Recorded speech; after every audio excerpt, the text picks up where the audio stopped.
Yeah, welcome to today's episode of Sedat HR Digest. Apologies for my voice. I had a very stressful weekend, but I'm hoping that it will be able to take us through.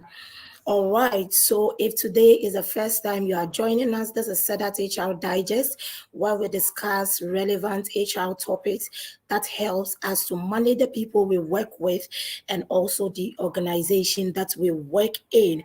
Today, we are discussing how to manage employee mental health and well-being, and we have amazing resource persons to take us through today's episode.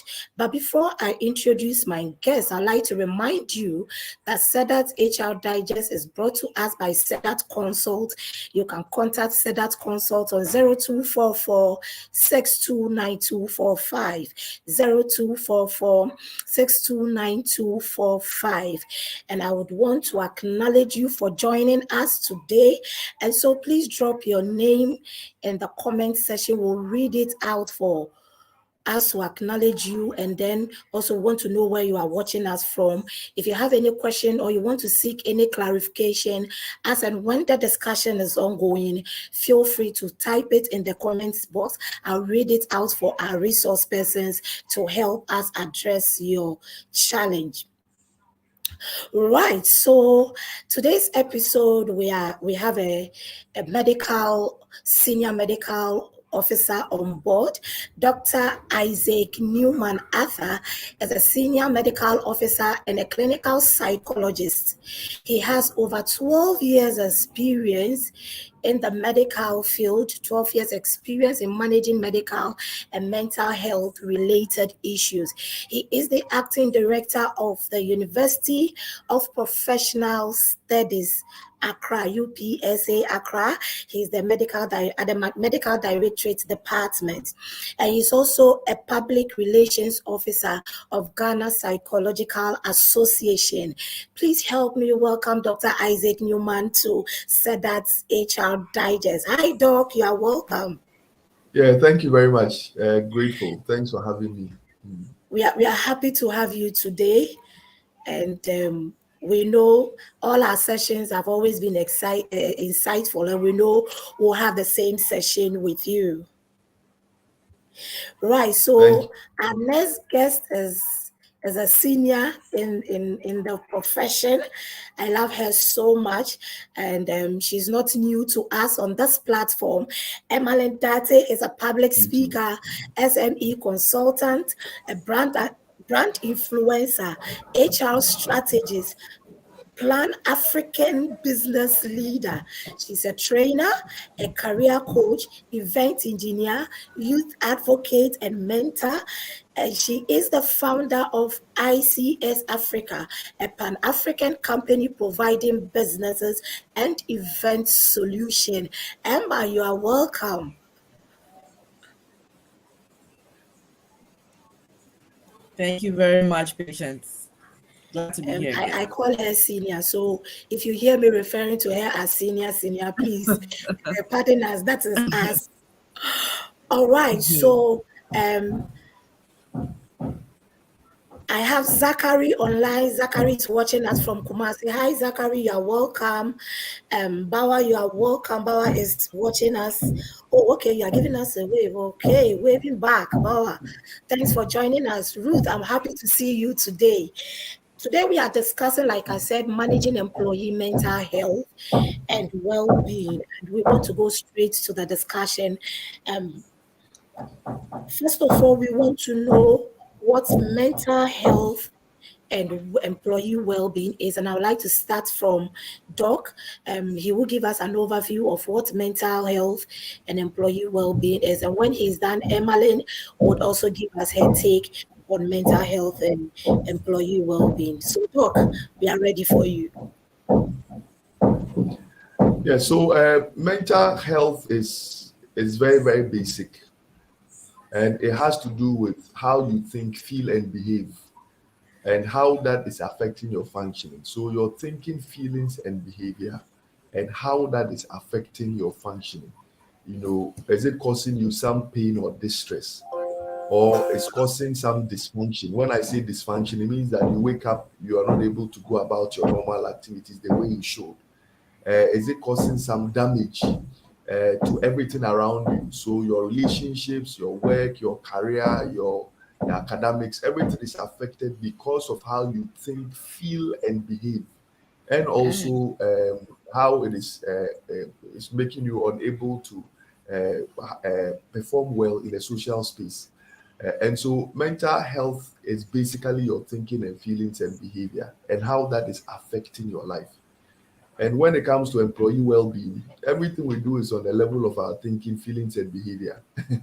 So you go to work and the way you are thinking is really not okay, or how you feel about things that day is not going well, and that affects your behavior. So most of the performance issues is on the level of mental health. So there are two things we talk about: absenteeism and presenteeism. Absenteeism means you didn't show up at work. Presenteeism means you are there, but you are really not there. Some people may be physically present at work, but because of how they feel, the things they are going through, the fact that they're just not okay, that significantly affects them. So that is generally. So your ability to cope and adjust to life situations, your ability to form and maintain meaningful relationships, your ability to see yourself in a positive way, positive self identity, your ability to dream and achieve those dreams, your ability to live independently, and your ability to contribute meaningfully to society. All these things are the areas we look at when it comes to mental well-being. Yes. All right, thank you very much, Doc. So, when we talk about mental health and well-being, we are looking about your thinking and feeling and how it affects you and the people that surround you. Emmeline, what's your take on this? Yeah, so if you ask yourself, are you happy to go to work in the morning? Are you happy to even do anything at all? Are you excited about meeting people? Are you able to cope with stress when it comes and still deliver? Are you able to, perform your duties to the maximum level? Are you reaching your potential? Are you able to see through problems as stepping stones and not obstacles? Your mindset, is it positive? If all of these are yes, yes, yes, yes, yes, those are that is what we call mental health and well-being. A lot of us, at the workspace, are actually, you see them working with their bodies, but their hearts are not there. They don't enjoy what they do. And that is not because they don't like the job, but then issues of life have come to overwhelm them, and there is no safe space for them to let it all out. But mental health is when there is an atmosphere or the environment is enabling for a human being to even recognize his or her emotions, the triggers, the weak points and all of that, and still address them in a very positive way and still achieve results. So that is what I would say about employee mental health and well-being.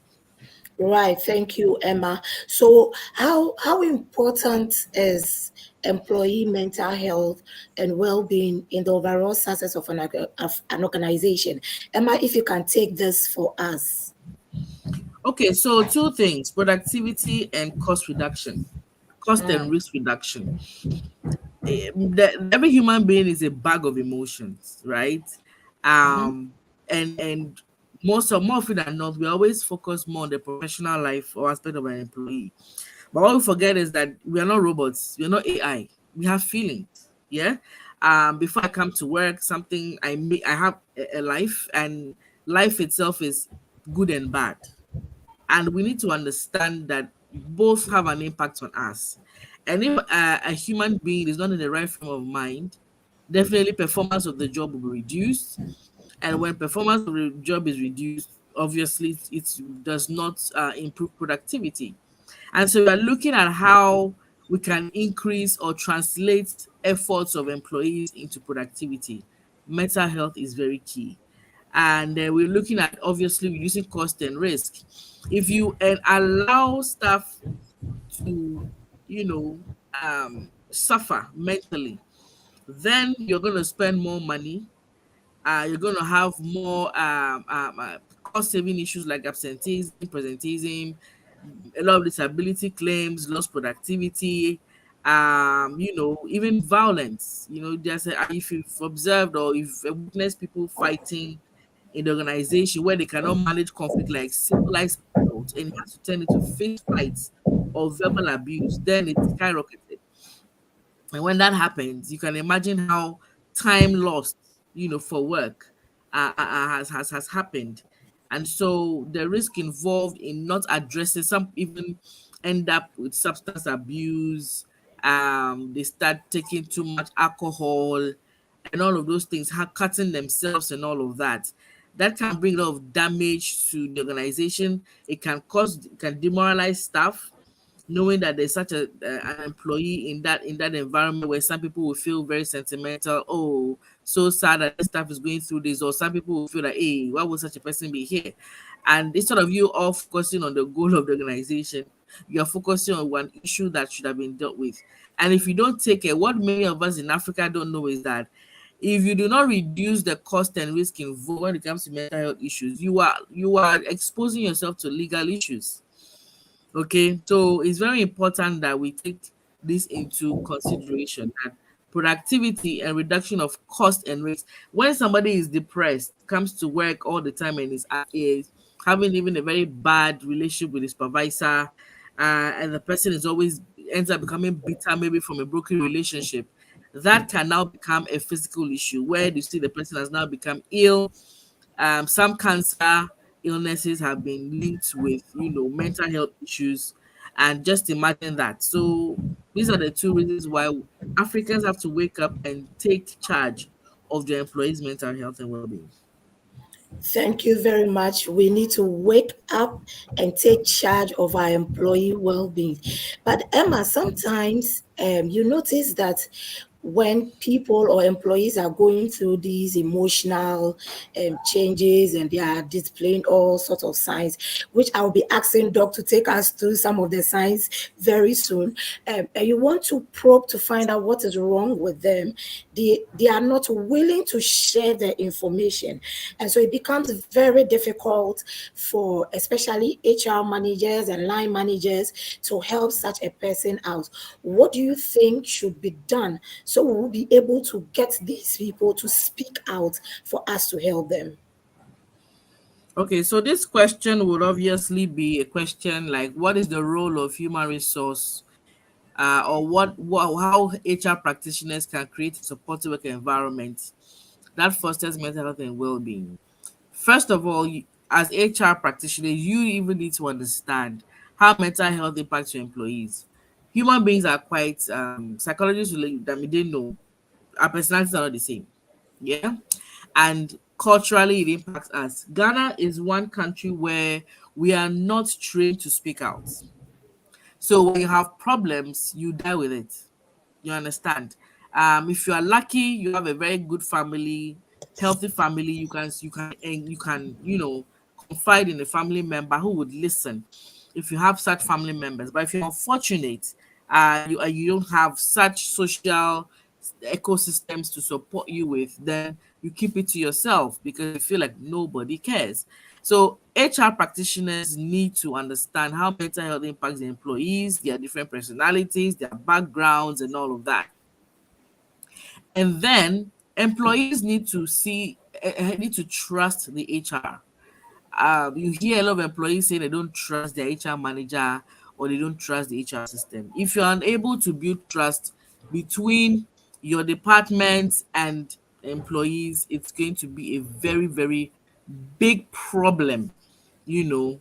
And also, you need to ensure that the mental health and well-being policies, you know, have been drafted and they are being adhered to by management and staff.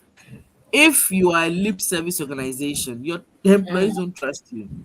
They Yeah. would not trust you, you know. So you need to many times when I was in corporate Ghana, I have never seen an employee who says he or she feels comfortable going to heal even a line manager about a personal problem. More often than not, they will always come to HR. And that should not be the case. Yeah. Many of them are afraid, even when they come and confide in you, they'll tell you not to tell their bosses, that they just feel like talking and they go on with it. That is not right, patients. It shouldn't be that way. I should have a line manager who is interested in my mental health and not just my work. And so even HR practitioners need to provide training for managers to be able to identify, to first of all identify and then refer issues to HR to be able to know how to handle them. Do not forget that HR practitioners are not equipped or licensed or ethically permitted to provide what we call employee assistance programs to staff. And employee assistance programs are is an intervention that organizations can use to provide that safe haven or space where an employee is assigned to the expert psychologist, coach, or trainer regarding his or her issues. So if it's substance abuse, you're referred to the therapist or counselor. If it's poor, your performance is down, you're able to focus on your work, you're having issue of presenteeism or absent-mindedness. You understand? Because of the nature of confidentiality, HR practitioners cannot handle those mental issues. So we refer them, just like when the staff is sick, you are an HR practitioner, you're not a doctor. Okay? So it's the same way with mental health issues. You are not a psychologist, you're not a psychotherapist, you're not a counselor. So refer to an EAP service. Normally have all the bunch of psychologists and all of that are available for your service. So confidentiality too is key. As much as you may not be dealing with the issues as an expert, you should be able to keep such issues confidential. Even with medical practice, the doctor will tell you that he or she does not need to write the reason why you were absent on your sheet. So if you had typhoid or whatever, they don't write the sickness on it, but they will state that this person had come here for treatment because your medical history is what? Confidential. So the same way, if a staff is getting treatment or support, as an HR person, you cannot go all around and start telling people that patient has a mental issue, she has issues deal with substance abuse, so we've taken her to an EAP service provider. That would kill the morale of your staff, Yeah. and they would never open up to you. Thank you. Thank you very much, Emmeline. Doc, what are the signs and indicators that employees that go through mental health issue exhibit? Yeah, well, before I go to that, let me just add a few about the impact. The Ghana loses about $5 billion, GDP, because of mental health related problems. Then all over the world, it's about 2.5 trillion. And that is very, very significant. If there is something, hypertension, diabetes, and those things, they don't even do as much as mental health issues they do. And staff really do not report. Some of the reasons is because they don't even know that what they are going through is a health issue. Usually we make mental health issues a personal issue. Nobody really goes and say, I'm sad or I'm stressed, help me. We don't do that, and so a lot of staff may not report because they don't even know that whatever they are going through is a mental health problem and that they need help. Just as, if they have hypertension or diabetes, they have to go and seek help. So they try to deal with it themselves, and if it gets out of hand, then they may go and report it or something like that. So that is one of the big barriers. And again, to societal norms and stigma and the rest also keeps people away. And so a lot of people may decide to even keep quiet about it. So if you are in an organization and you don't have a system or a policy on mental health, I help institutions develop mental health policies, right? If they don't have a policy on mental health, then when someone has a mental health issue, now we need to now figure out what we should do. But all those things must be very, very, very clear.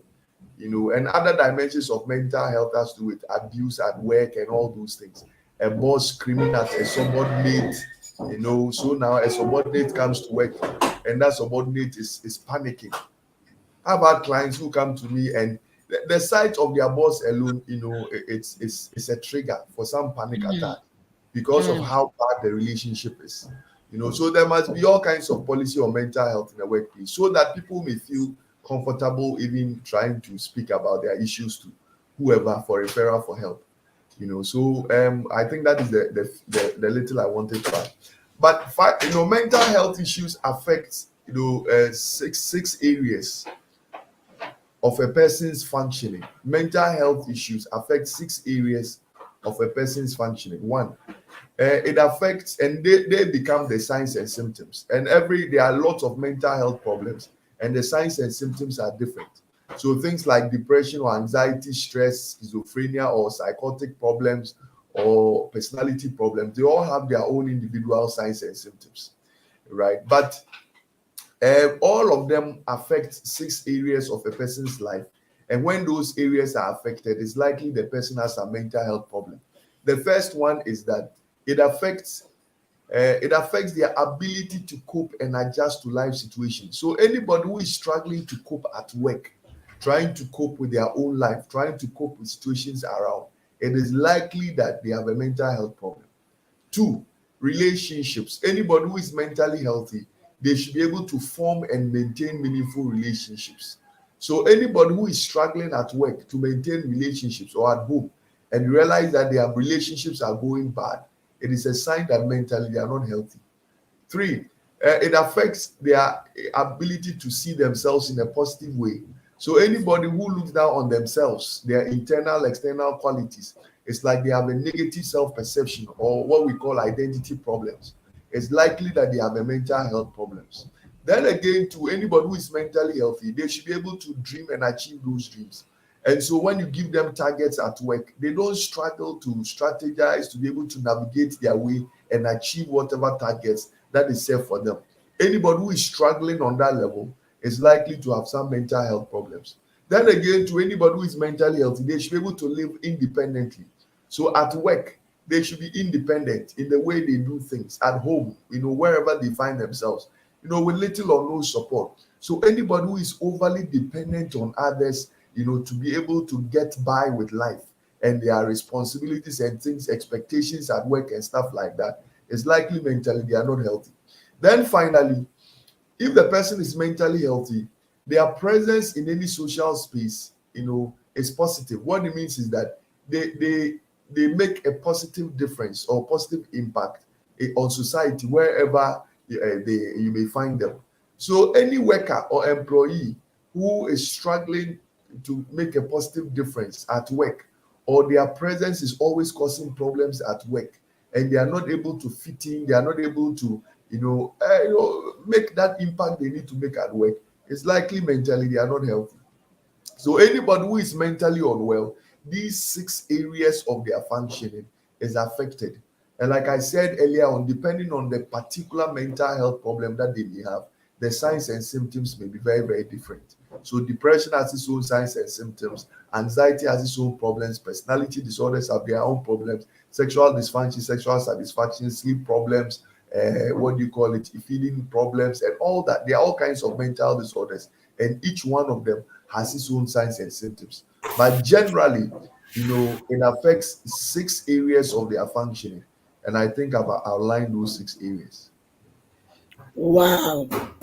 Wow. So if you are an HR person, you are a line manager, in fact, wherever you find yourself leading people anywhere, when you identify these 6 things, you should know that the people you are working with, they are going through something and you need to quickly work on it for them. If you get to know that those you work with are struggling with coping with life, struggling with maintaining relationships, struggling in giving themselves positive vibe. If the vibe is not positive and is always negative, you should know that there's something wrong. If their presence in social gatherings is also not positive, you need to look at it. And if your employees are struggling with achieving their goals, you need to look into it.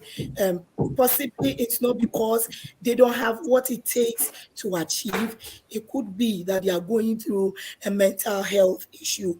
Now, Doc, what strategies or initiatives can organizations implement in order to promote positive mental health and well-being among their employees? Well, let me mention about 5 of them. One, every organization should have a mental health policy. That is the first step. So every organization should have a mental health policy. Two, every organization, at least once every quarter, have a seminar or a talk or something, an hour talk or something on mental health, where you invite a professional, whether online or in person, to come and share things on mental health. And I think that would help. Creating that awareness makes people aware of their problems, and they are able to know that whatever they're going through, probably is a mental health problem. So they need those sessions, maybe once every quarter, once every month. It can be a seminar or whatever, on mental health. That helps. The third one has to do with what they should have, an detection and referral kind of thing. So what it means is that they should have a referral system, that anybody reporting a referral system, so that anybody who suspects that they may have some mental health problem, there should be a system for reportage and referral to see a certain professional. Then again, I will add that there should be the conditions of service at work, right from the gate till their office, the setup, the environment, the paintings, the aesthetics, the flow of information, the flow of complaints, the system that have been put in place at work. It should be very, very, very, I won't use the word cozy, but it should be very relaxing in a way. I went to a certain office, and the setup alone would make you come to work.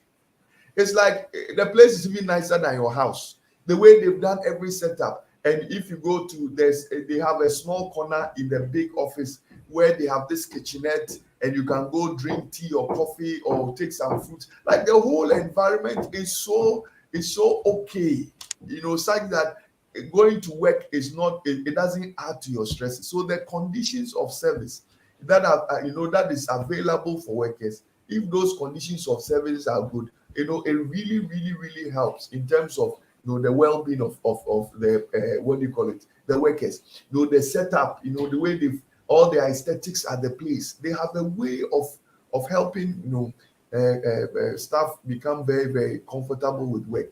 Then I would also add that there should be some yearly mental health screening.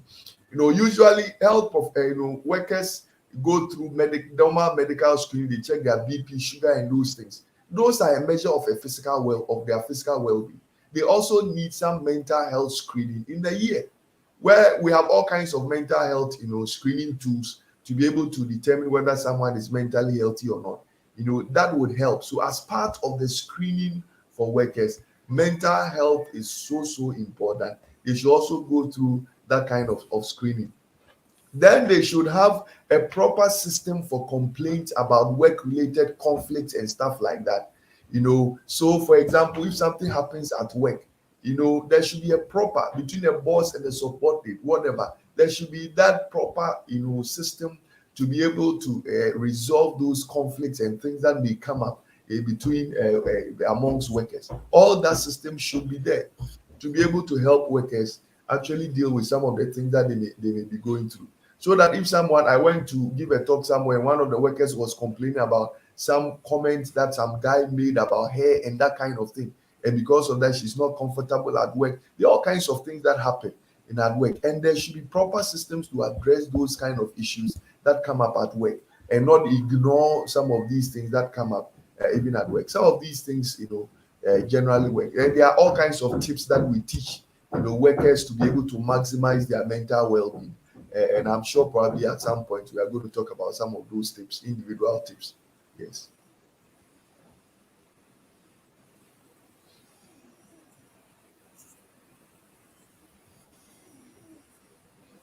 Thank you very much, Doc. We are really learning a lot. Emily, would you want to add? Okay, yes. Doc has really given a very exhaustive, it has shared exhaustive ideas on what strategies organizations can implement to promote positive mental health and well-being among employees. What I can say from an HR point of view is that organizations need to encourage a lot of engagement and communication. Employees need to know that there's open communication, about their well-being, mental well-being. Team leaders, managers, supervisors should continue to make efforts to improve engagement levels in order to form a relationship where employees or workers feel comfortable expressing issues or concern. Just like the example, Doc gave about the lady who feels funny about their colleague. It's very important that issues are addressed and not left in the open for it to first time become something else. Engagement and open communication with employees can have a very positive effect on their mental well-being. And then training, I think Doc has mentioned that there needs to be a lot of training on that subject. Both managers and employees will both benefit from additional training about mental wellness.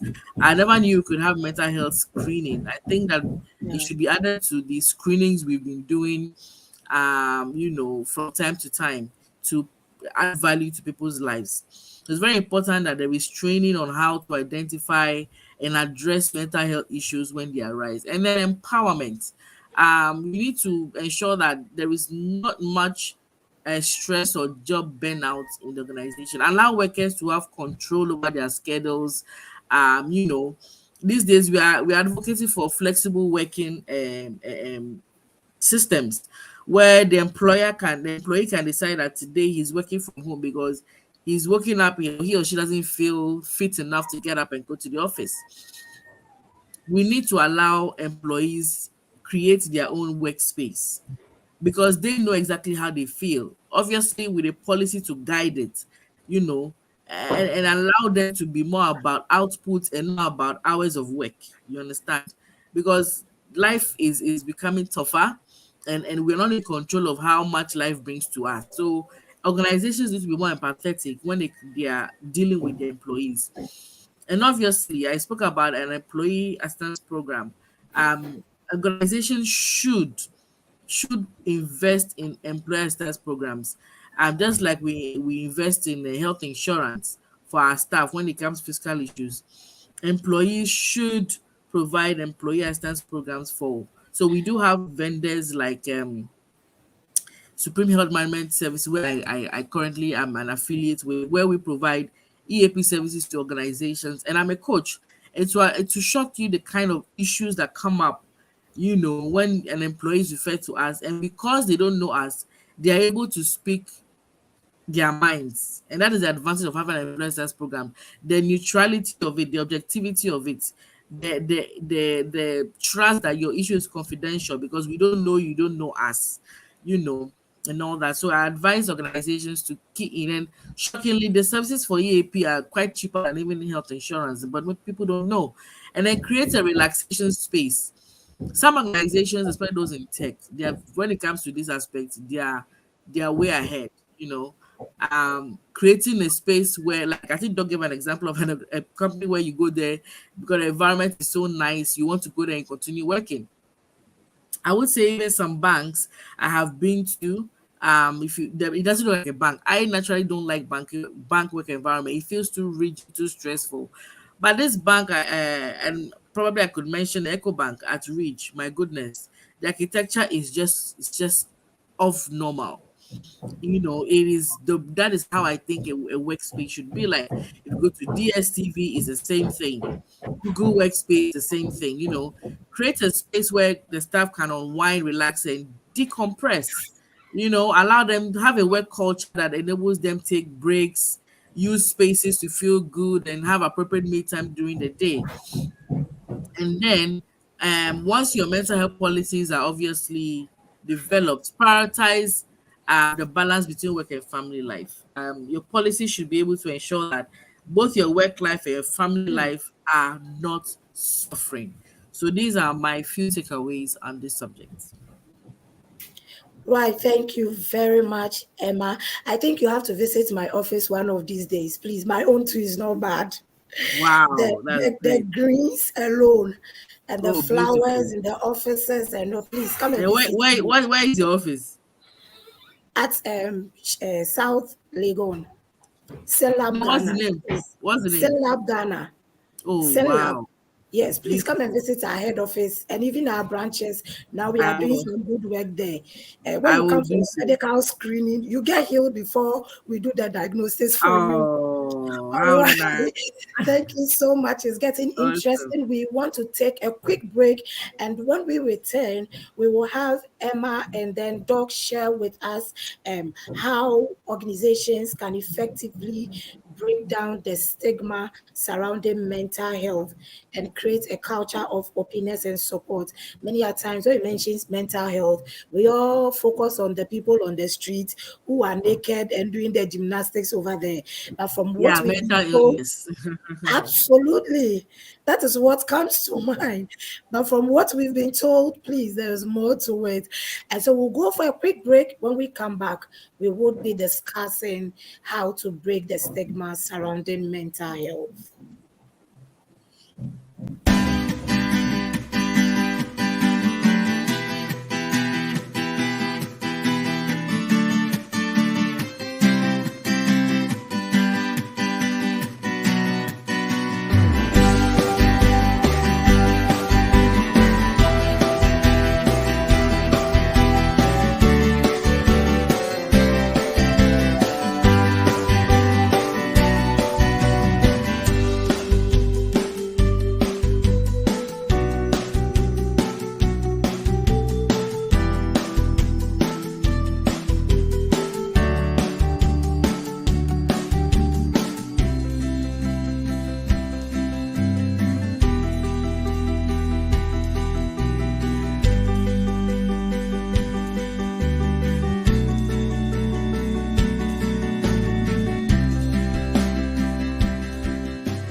Welcome back from the break. This is Sedat HR Digest, and we are discussing managing employee mental health and well-being. We've had interesting discussions and interesting points so far, and I promised you that when we come back, we'll be looking at how to break the stigma surrounding mental health and also creating a culture that supports it in our organization. So I want to go to Doc. Doc, please help us come up with ways that we can help to break the stigma surrounding mental health. Well, usually stigma is influenced by two things. One, ignorance. And the way to deal with ignorance is education. And I think I said earlier on that every workplace, at least once every quarter, have something on mental health. It's mental. There's something we call DALYs, disability adjusted life years.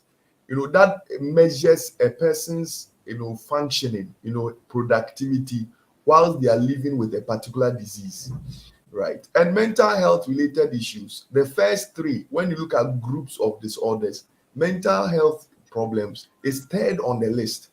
So all the others that we even invest money in does not affect a person's functioning as much as mental health is. So I think every organization, to break the back of stigma, we need to deal with what we need to deal with ignorance. So that is the first one. The second one that influences mental stigma with mental illnesses is the over spiritualization of mental disorders. If almost everybody thinks that mental illness is spiritual, though there are issues with spirituality and mental disorders, it is not entirely spiritual. And because people over spiritualize mental health issues, it becomes difficult to be able to address it. So for example, I don't blame them, because you can actually go to the lab and measure and find what causes malaria in terms of the malaria parasite. You can see it under the microscope, but you can't touch depression. You are there, someone says, I hear voices. Where are those voices coming from? So you understand. So where you say you hear, nobody's around here, so obviously there should be a spirit whispering into your ears. Meanwhile, those things, the brain is what is involved in even our perception of our environment. See, whilst we are talking, you're able to hear me because there's a part of your brain understand the language I'm speaking, because there's a part of your brain that is responsible for understanding of language and articulation of language. The Broca's area, the Wernicke's area. So the brain is virtually responsible for a lot of things. So when people assign spiritual meanings to mental illnesses, they actually stigmatize. because people think that probably you've done something wrong, you have been cursed by the gods, your family is under a certain kind of demonic oppression and something like that.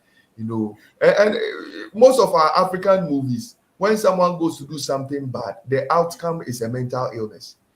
So why can't it be hypertension or diabetes? Why should it be a mental illness? So that kind of concept is in people's minds, and because of that, anytime someone has a mental illness, we blame it on things like that. Even when it comes to even labeling of mental facilities, now we are using all kinds of very, very good names so that nobody even knows it's a mental health facility.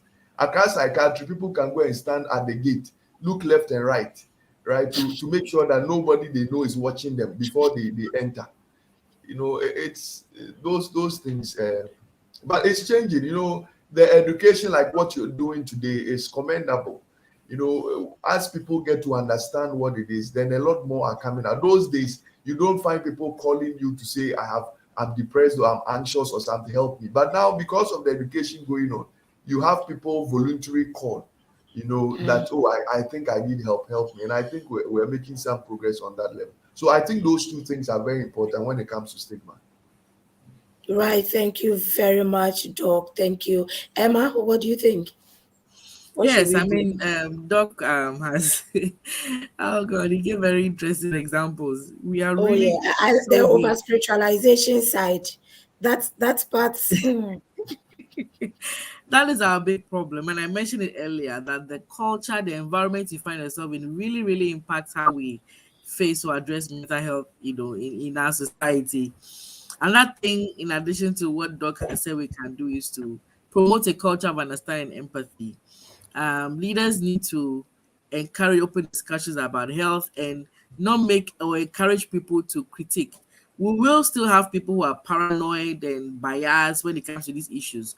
Then your policy should speak to people who do that. There should be sanctions for anyone who discriminates or stigmatizes anyone with a mental health issue. Okay, once that is done, that would address the issue in addition to the education.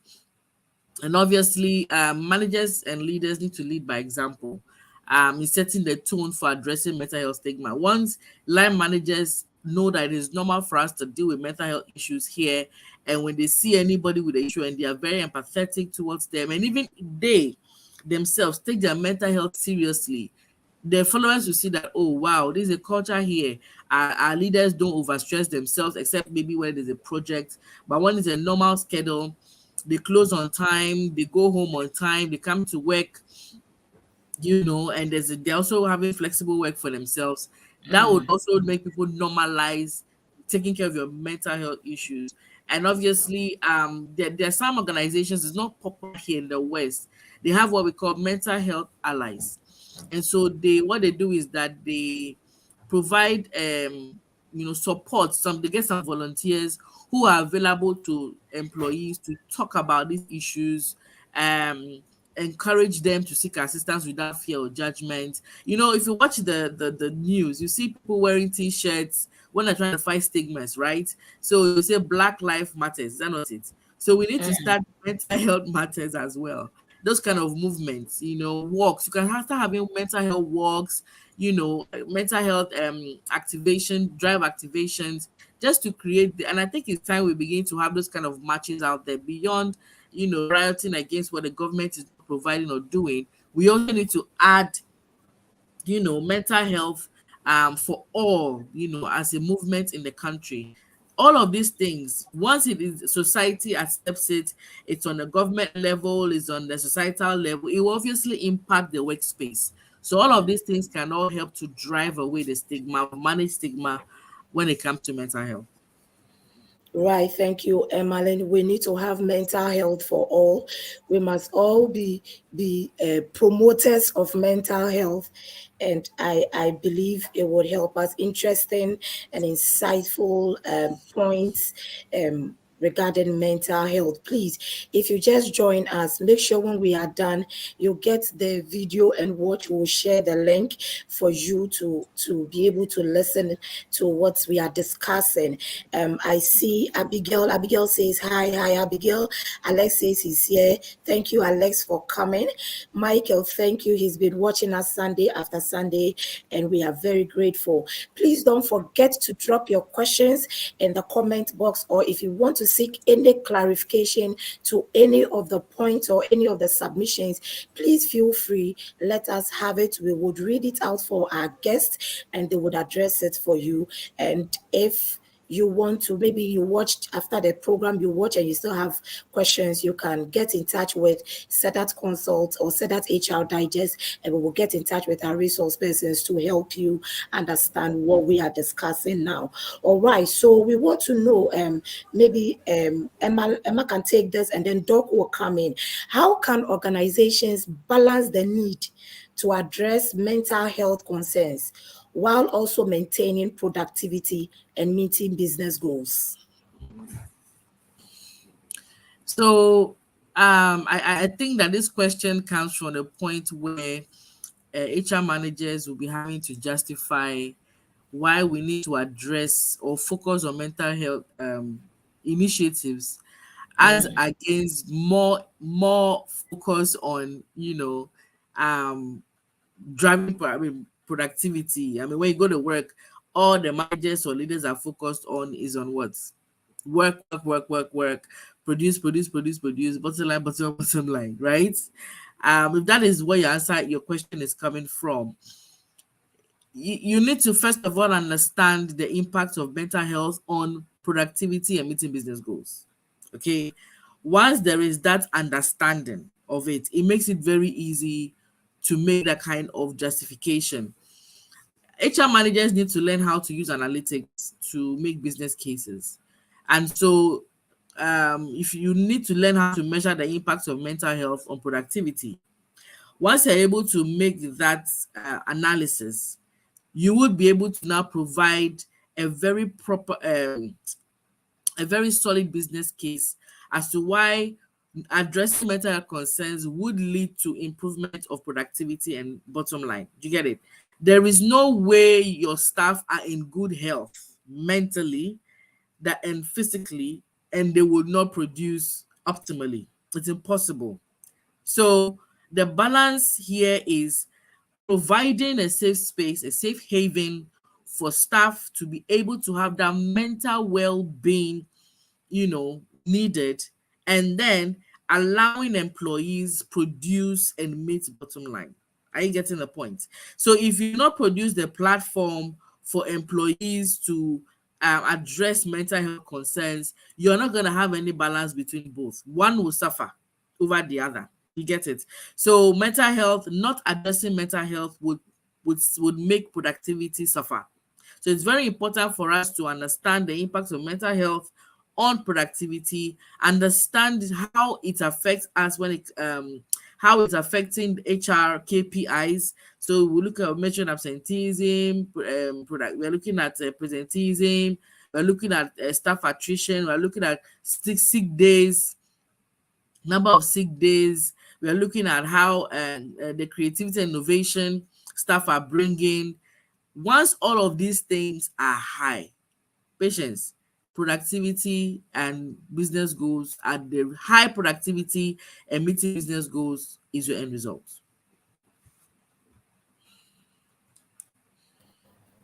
Right, thank you very much, Emma. I guess HR practitioners, we have a lot to do now. We need to revise our policies and put in a lot of things because, I mean, a lot of things are emerging, and we need to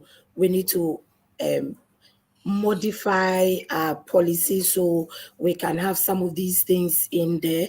And so like Emma said, we need to provide a system where people can freely share their mental health issues with us. And you have to make a business case if you really want to create a balance between productivity and mental health.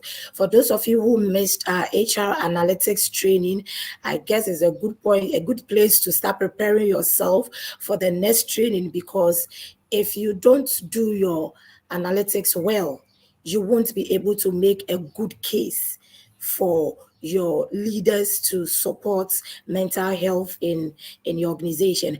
All right, Doc, what do you think? What are some of the things we should do in order to create a balance between mental health and productivity? I think to create any balance, I think we need to be intentional. We need to be very, very intentional in our approach to everything. What it means that the same way we have budgets and we have meetings, we discuss budgets to be able to balance everything else out. That same energy and effort should be put in mental health, because if we are not intentional, nothing gets done.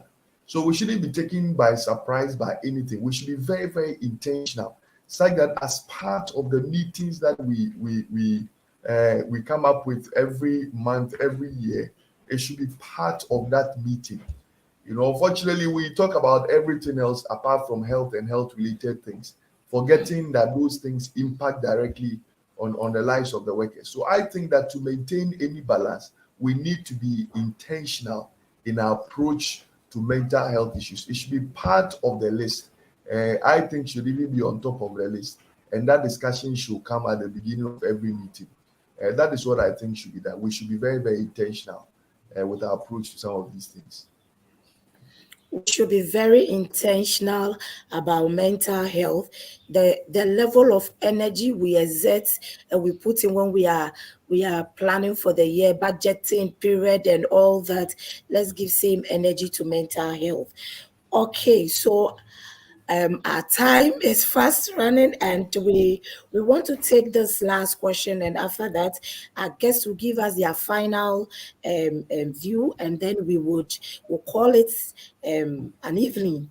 So we want to know, Doc, what steps can employees take to individually prioritize their own mental health and well-being within the working space? Okay, so there are some daily things people can do, not expensive, things that they can do to maximize their own mental well-being. Let me list some of them. They are quite a number. Let me just list some of them. The first one is that they should have a positive attitude towards life.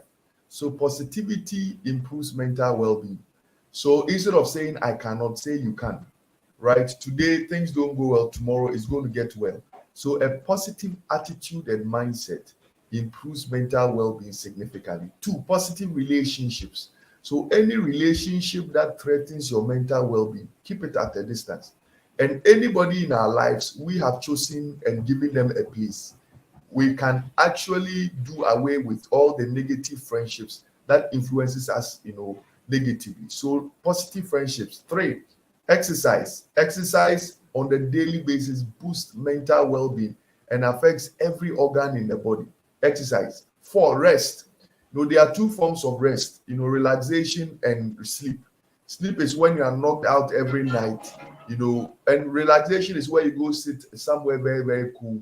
You take a glass of lemon juice and you are wearing your dark and thanking God. Relaxation. It really, really helps. And that should be part of your budget. Then practice these virtues, thankfulness, be thankful for the things you have and being content with the things you have. A lot of people are really stressed because they are too, unthankful, and they are very, very discontented about things around. So they are always looking for things that they may not even be within their reach. Then again, another virtue has to do with forgiveness, forgiving people quickly. Unforgiveness as a way of disrupting everything at work. It disrupts your mood, it disrupts everything. Unforgiveness means that you are carrying the past into the future, and that is a heavy weight that destroys you. Then appreciate your uniqueness. Instead of comparing yourself with other colleagues and other people in your community, why not become a better version of yourself instead of a photocopy of someone else? A lot of people have lost sight of their own potentials because they are focusing on what others can do instead of what they themselves can do. So you need to focus on yourself. Then engage in activities that create humor. So things that make you laugh. It may be games, it may be cartoons, it may be computer game. It can be something. Those who engage in things that makes them laugh, generally they have a better, mental well-being. So laugh and smile a lot. It helps. Then again, to set realistic goals and expectations.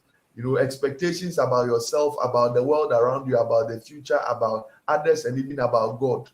Sometimes our expectations are so huge that even our prayer topic, God is confused. Sometimes people pray and God is even confused about it. And God will call Peter, and Peter will swear, what is this prayer about? Sometimes our goals are so huge and it's unrealistic. It cannot be achieved because even the season is not right, and it creates unnecessary, stress and anxiety for us. Then again, to prayer and meditation. Prayer and meditation helps. Those who pray and meditate, they have a better perspective to life. Generally they do better. Then again, to what we call what do you call it? Saying no, learning how to say no. When you are tired, you are tired. The reason they come all the time is because you open the door all the time. Sometimes you just have to say no so that you can have time for yourself. Saying no, and also delegating responsibilities. Sometimes you feel if you don't do it, something will happen. Nothing will happen. If you die, everything goes on normally. And minding your own business is also another thing. Sometimes we go and create and get all kinds of problems that don't even need our attention. So mind your own business so that you can have your peace of mind and be able to move on. Then for couples, we encourage sex. Sex is so important. I tell married couples, have sex as often and as many as you want to have, because sex releases these neurochemicals, dopamine, oxytocin, serotonin. It releases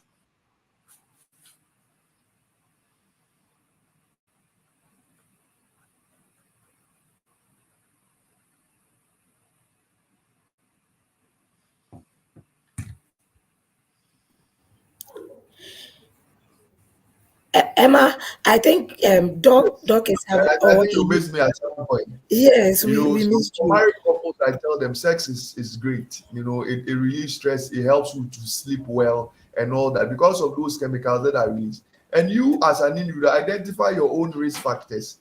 The thing that Mm, it's a trigger. You know yourself. You know the things that disturbs your peace. Identify them, and if you know that you are struggling with it, just seek professional help. We all know what disturbs us. Everybody knows what makes you unhappy, what disturbs your peace, and all that. And identify your own triggers and seek help for it. One of the things people use to cope with mental health issues is what we call dysfunctional coping strategies. Coping strategies that are not effective and also does not improve your health, worsens your health. Things like using alcohol and addictive behaviors like pornography, masturbation, and those things. And those things are dysfunctional coping strategies. It worsens your health outcomes. Using illicit sex and those things to cope with your problems. Usually, addictive behaviors. There's a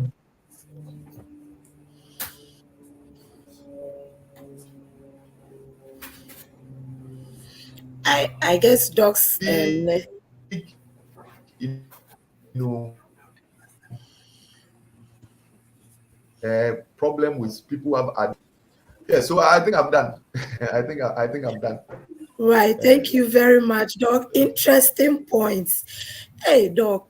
We have so many prayer topics that sometimes we confuse God. Uh, Oh, all right, all right. Emma, what do you think? Regarding What employees can do to prioritize um, oh, Doc mental health? And has has listed a lot, but there's still more that we want to hear. Doc has overly exhausted what is needed, but I will add that employees need to learn what something we call mindfulness. Learning to be aware of the present moments, thoughts, feelings, body, and the world around, us. Learning to be present. Sometimes we worry so much about the future. We are so anxious. We're not content with what we have. That's why Doc is saying that sometimes our prayer points are so unrealistic. There's nothing wrong with desiring to be better. but take it one step at a time. Be thankful for Mm, every day you find yourself. That is why he was talking about gratitude, being thankful. So be mindful of, because if today is gone, you won't have it again, my sister. mm, Today you worry and worry and worry, you lose value. You don't gain anything from it, and tomorrow is gone. Tomorrow comes again with its own trouble, and you've not finished dealing with yesterday's trouble. That is why you become overwhelmed. But if you take it one step at a time, you'll be fine. So in addition to exercising, he mentioned, listening to your favorite music. If you want to dance, you love dancing, you love cooking, you love hiking, travel and see beautiful places. Ghana is so beautiful. Ghana has one of the most beautiful tourist sites in the world.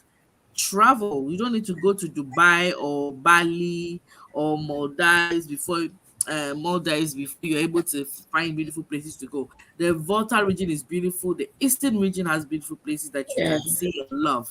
So find yourself, travel with people, keep learning, add value to yourself. Personal development aids mental health and well-being. Your mind is there to grow. There's a lot you can sow. It's like a soil.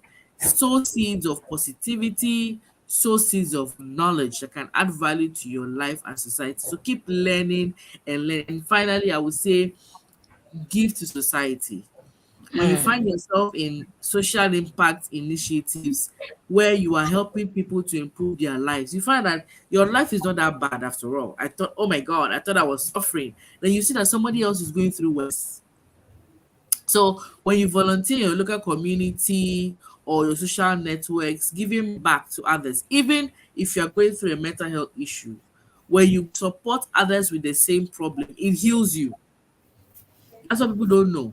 It heals you. So if you think that you're the only one with all the problems in the world and you're nagging and complaining, insulting God, cursing God, hating God, you're rather making yourself much, serious. Somebody else is admiring somebody. Oh, I wish I had Patience shoe.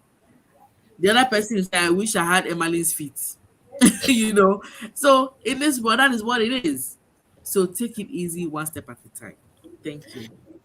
take it easy, one step at a time. Thank you, Emma.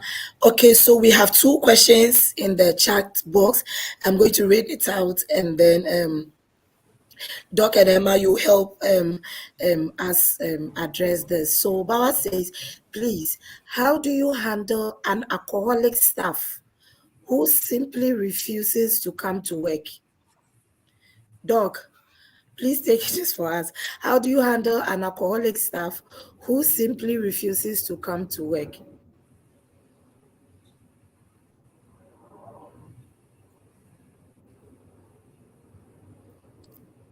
Hello, Doc. Please, can you hear me? Emma, would you take this? I guess Doc is having an issue with his network. Yeah, so like I mentioned earlier, we have what we call the EAP service providers. Refer him or her to an EAP service provider. They have a list of counselors, therapists like Doc himself, psychologists, drug addict counselors, and all that are equipped to handle this case. So please quickly sign up to one. You can call that consult to give you information about EAP service providers in the country, which I would recommend mine to you, and then refer him to them, and they would do a thorough job on that person.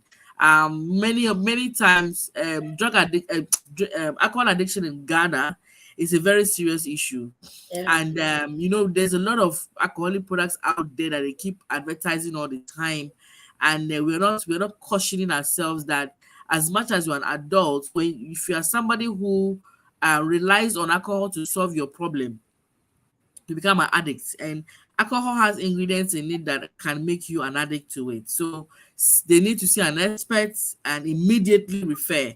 And as HR, if your staff is refusing a performance improvement plan, which this person will put on, and one of the strategies is to see an expert, and the person refuses, he or she would be liable to losing his or her job, because the issue is affecting your performance. and no employer has obviously come to invest his or her money in you wasting your time and resources on harming yourself.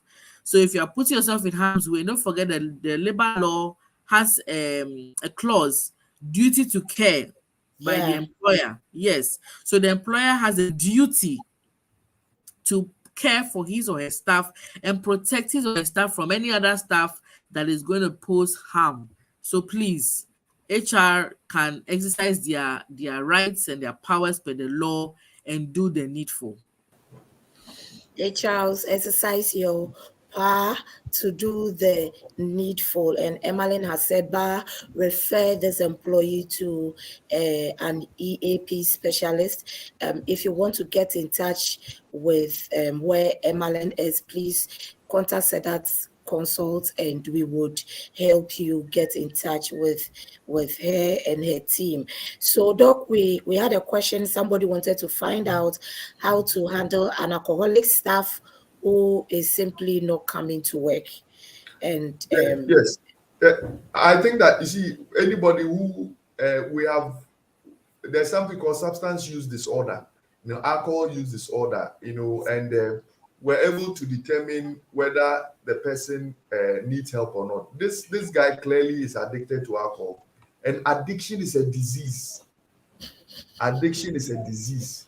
The brain of an addict is not the same as the brain of someone who is normal. If you do the scans, there are differences. yeah, So the same way someone has hypertension or diabetes and stuff, addiction is a disease.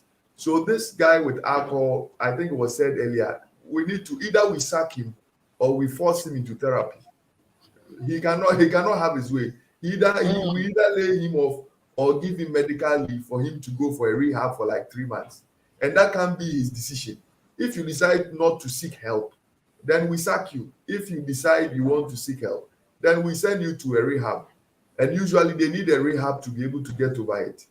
I had a worker in my where I work, and he actually submitted himself for rehab. He was also an alcoholic, and now he's so well. He came to the office to come and thank me for helping him. And now he goes around, educating other staff members about the dangers of alcohol, and he's even encouraging those who are addicted to alcohol to go into therapy. So the person needs a rehab, and it can't be his decision. If he decides not to go for the rehab, then HR has every right to sack him, because that kind of behavior is not compatible with work. Addiction is a disease. And so, I guess you heard our resource persons refer the person to an EAP specialist or expert, get the person, like Doc has said, at this point, he or she doesn't have a choice. You need to force the person to into therapy. If he accepts, fine. If he doesn't, and then you can trigger your termination or end of employment relationship process, and then you can bring in another person who will help you to achieve your goals. So we have another question. Helena says, good evening, Doc, and everyone. Good evening, Helena. She says, please, my question is, how is the HR helping the employee to have a stress-free life, considering our condition of service when it comes to salary and accommodation? It's really hard these days. I agree with you. Mental health, total health. So she says it's really hard, mental health and total health. Emma, since you are an HR strategist, probably want to take this first, and then Doc would come in. So it's quite difficult and dicey, because even your employer is also trying to keep afloat. He's managing to ensure he's paying you your salary and all that. But this is what I can say. Yes, this is what I can say. There are very strategic ways to manage staff and then their personal lives. So I mentioned something about introducing flexible work plans. If you look at the expenses that an employee makes daily, or monthly or regularly, rent, which is shelter, clothing, feeding, transportation, some medical. If you have children, you're almost in the hospital almost every month. If you have a pregnant wife, the same and all that. So how can you help your staff to reduce? Obviously, you cannot help the staff beyond what you can, but how can you help the staff to reduce some burdens that life has brought him or his or away? Do you have a policy that helps staff, to get some a soft loan whenever he or she needs it and allow them to pay back, conveniently? Are you able to provide benefits, that benefits are not given every time, once in a while? Some people do have some benefits that are self-paced benefits, in the sense that employees can determine what kind of benefits they want. So you don't give everybody one size fits all benefits. It's a customized benefit system, if I would say, for lack of a better word to describe. So listen to this stuff, and together find out whether the person is even having issues managing finances. Sometimes staff too are unable to live within their budget. They want to live outside their budget, and this becomes a problem for them. You want to live in a very nice, plush environment, with your family and all that. There's nothing wrong with that. But if at the moment you can't afford it, you might have to find a place in the interim, maybe that can suit you in the interim, whilst you make plans to get housing, a better house arrangement. Some companies are able to do even a loan for those things. If it's a rental issue and whatever, they're able to give them loans. But I would say that the first thing you need to do is to have a counseling session.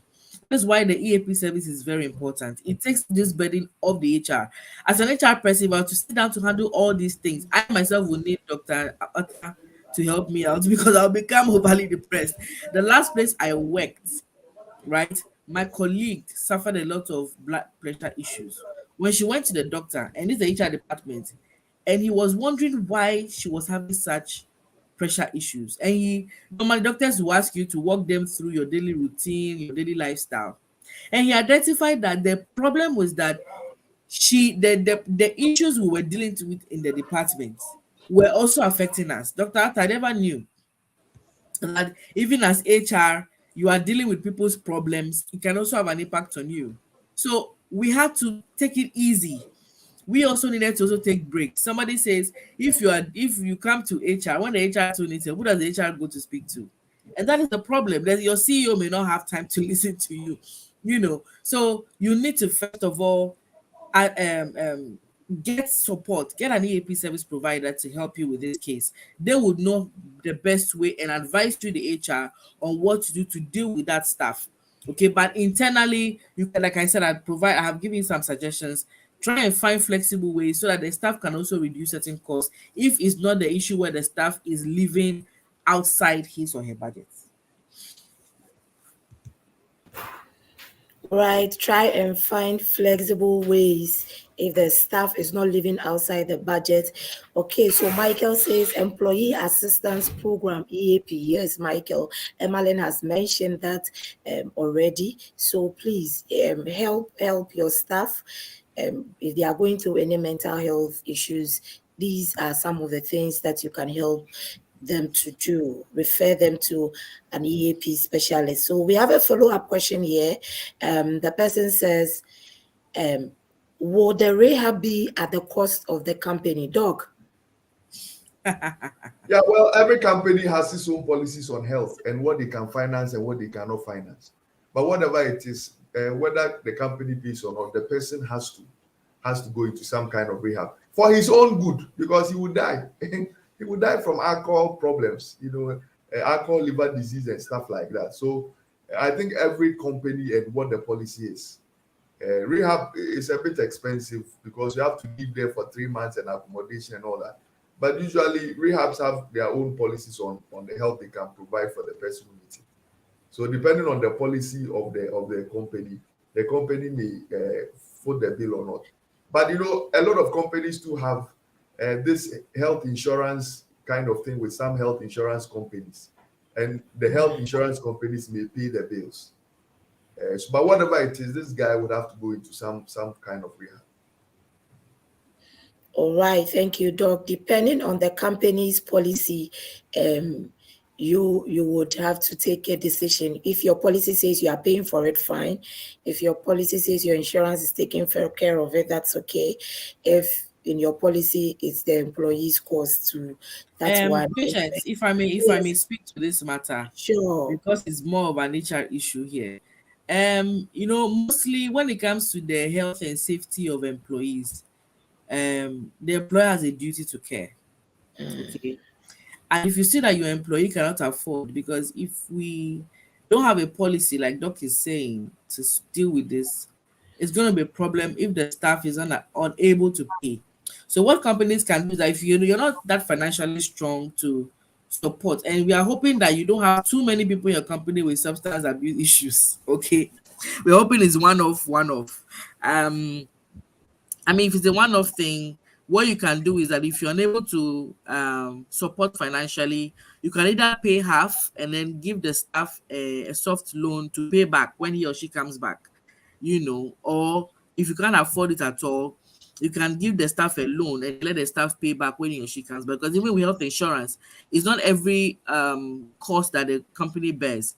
If the company has borne a certain cost and is above limit, you the staff will have to continue with that. But like I said, the employer, especially if that staff has a lot of value to give you, if you know it's one of your top talents, you're a staff that has really, really provided support, but unfortunately life has come to affect him or her in a bad way, then you make a discretionary decision.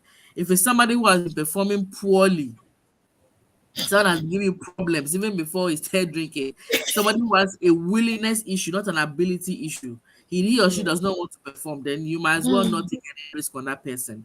So when you're making your discretionary thought, look at the kind of staff. We're not talking about discrimination here, but when it comes to scarce resources, allocate it where to add more value to you. If you don't have money to give to everybody, so that one. If you don't have money to give to everybody, look at those who give value to you. Right. So we have another follow-up question from Ba. Our time is fast spent. So I'm going to read the question. And Bawa, I will advise you get in touch with us, and then we can connect you to our guests to help you. So he says, how do you improve on situations when management meetings are not organized regularly? After all efforts have been made towards your superior to at least hold one and nothing happens, please, I beg you, because of our time, get in touch with us after this, and then we'll connect you to our guests to help you with what to do, and I believe you will be fine. Right. So Abner says, thank you. Thank you all for this insightful session. Many thanks and grateful as always. Thank you, Abner, for watching us. Maud says, very educative meeting. Thank you for organizing this. Mandy says, thank you. Mausi says, thank you for this session. Thank you all. We are very grateful that you are watching us. We want to end our episode for today, but I want to go to Emmeline to take a final word. When she's done, Doc will come in to give us his final words, and we would call it an evening, right? So Emma.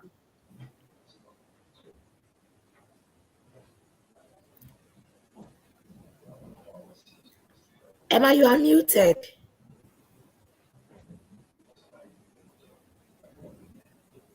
Right. Can you hear me now? Yes, I can. Thank you. So every year we organize a summit, the EAP Africa Summit, where we discuss, issues that affect employees' mental health well-being and what we can do to ensure that employers meet the mental health needs of their staff so that their bottom line is impacted positively. So October 12th and 13th, we'll be having that summit. We'll be hoping to have many of you come on board. So watch out on SEDAT's platforms. You'll be seeing us advertised there as well. So mental health issues affect employees, and because of the way it affects their well-being and productivity. So I want to reiterate, employers, leaders, managers, take it seriously. HR departments also play a very important role in creating a work environment that promotes mental health.